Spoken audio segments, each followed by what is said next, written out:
of this scale happens, especially with children, we should all be extremely concerned. I mean, could you kill a child? And yet there are so many enabling others to kill children. And it's a complete shock. I thought that Srebrenica was the last time, but no, we're seeing it happen live. We are watching it happen all the time. It's just heartbreaking. It's frightening, to tell you the truth.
To call for a ceasefire, an immediate ceasefire, and to say that we're not going to stand by and watch genocide happening before our very eyes, and really to demand that our political leaders across the world take action now to force Israel to respect international laws and respect the rights of the Palestinian people to live.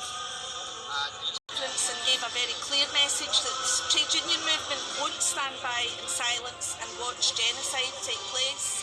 And I was heartened to hear the message from the Scottish Labour leader, which unequivocally was a call for an immediate ceasefire now. My understanding is the conference voted this morning to back that position strongly, and I would hope that every single Labour politician across this country will back next week's SNP motion to the Westminster Parliament calling for a ceasefire, because this goes beyond party politics. This is about our humanity, it's about doing the right thing, and it's about stopping genocide. So clearly then you'd expect the Scottish Labour MPs to vote for that? Absolutely, 100%. Student at Northwestern University in Chicago. But Gaza is where I call home and where my heart lies. My family is one of the largest in Gaza. We've been there for over 500 years. We have over 9,000 members, most of whom live in Khan Yunis. Israel has shattered our past, our present, and our future. Just in the last 3 months, Israel killed 120 members of my family. 31 of them were children. The youngest was just a few months old. In the weeks leading up to their deaths, they suffered immensely. 2 of my relatives left their home to find desperately needed food. They came back to discover that Israel had bombed their home and that their mother, father, sister were all killed and buried under the rubble. As the surviving brother hearts of their family members, of their parents, of their beloved sister, Israel dropped another bomb on their house, killing both of the brothers as they dug for their family. Yasser and Ro'a were 2 siblings, aged 6 and 14, whose dead bodies were only removed from their demolished home a few days ago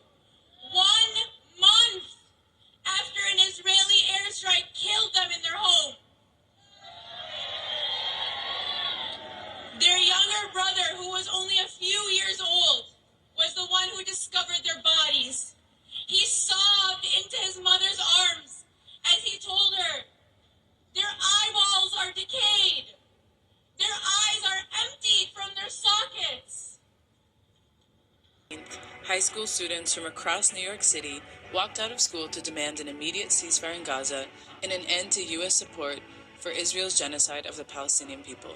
The high schoolers declared that there can be no school as usual while their peers in Gaza are being brutally murdered by Israel.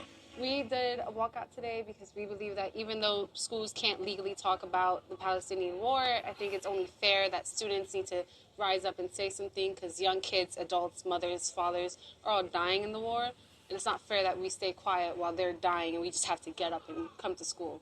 We feel like we tend to be told that we aren't aware of what's going on, or that we are not as educated on what's going on around the world.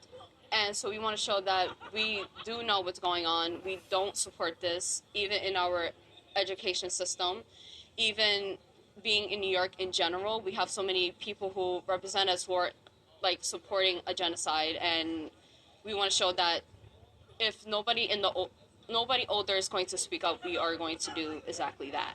Friday's high school walkout was the second of such actions. In November, thousands of students had also walked out of school to demand an immediate ceasefire. However, following this brave action, students, educators, and parent leaders were targeted by unprecedented retaliation by school administrators and authorities from the New York City Department of Education for speaking out against Israel's genocide. After their walkout this past Friday, students, educators, and activists gathered at Bryant Park for a rally and march. Hundreds of New York City police officers were deployed to the march and made several arrests, but were unable to prevent protesters from taking to the streets. We are all here together, united in a just struggle.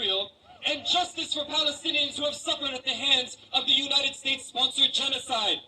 We are here today to demand a free Palestine from the river to the sea. Like many of us, students in Gaza are also in their last year of high school.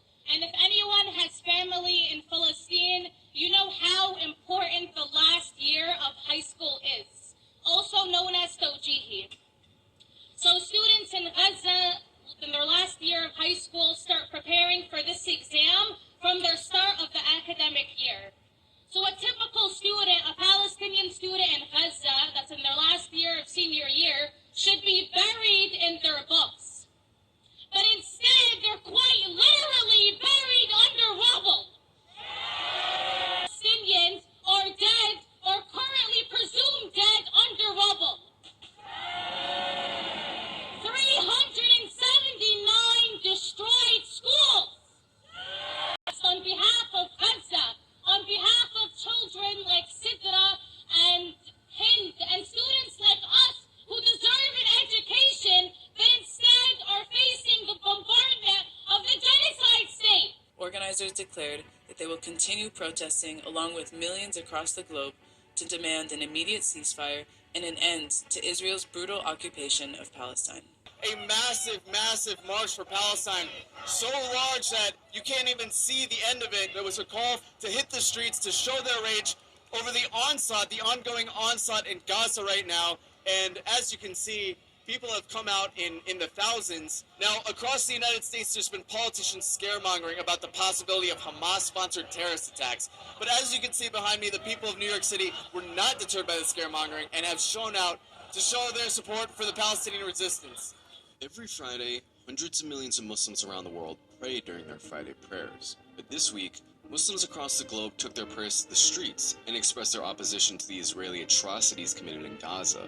As soon as the call went out, the mainstream media and social media alike, the New York City Police Department deployed every single uniformed officer it had. Several companies told their workers to work from home. Rumors swirled. Police also sent particularly dire warnings to Jewish communities, implying that they would be prime targets of these would-be terrorist attacks, including a reassurance from the FBI that the Bureau is taking the threat seriously. But the attacks never came.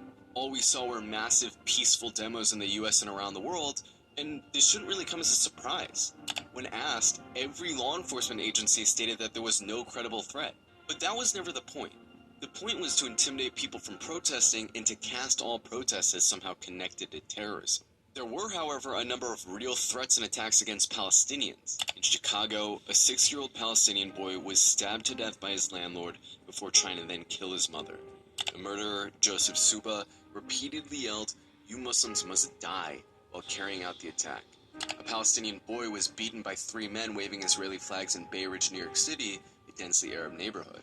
A New York City councilwoman showed up at a pro-Palestinian rally brandishing a pistol. Conservatives also took to social media to post threats implying that they were preparing to kill Muslims. This is all happening for a pretty simple reason. In the last week, people across the world have poured into the streets in the tens of thousands to express their outrage at Israel's latest massacre in Gaza. The outpouring of sympathy for the Palestinians in the U.S. is especially threatening since the U.S. is Israel's most important ally.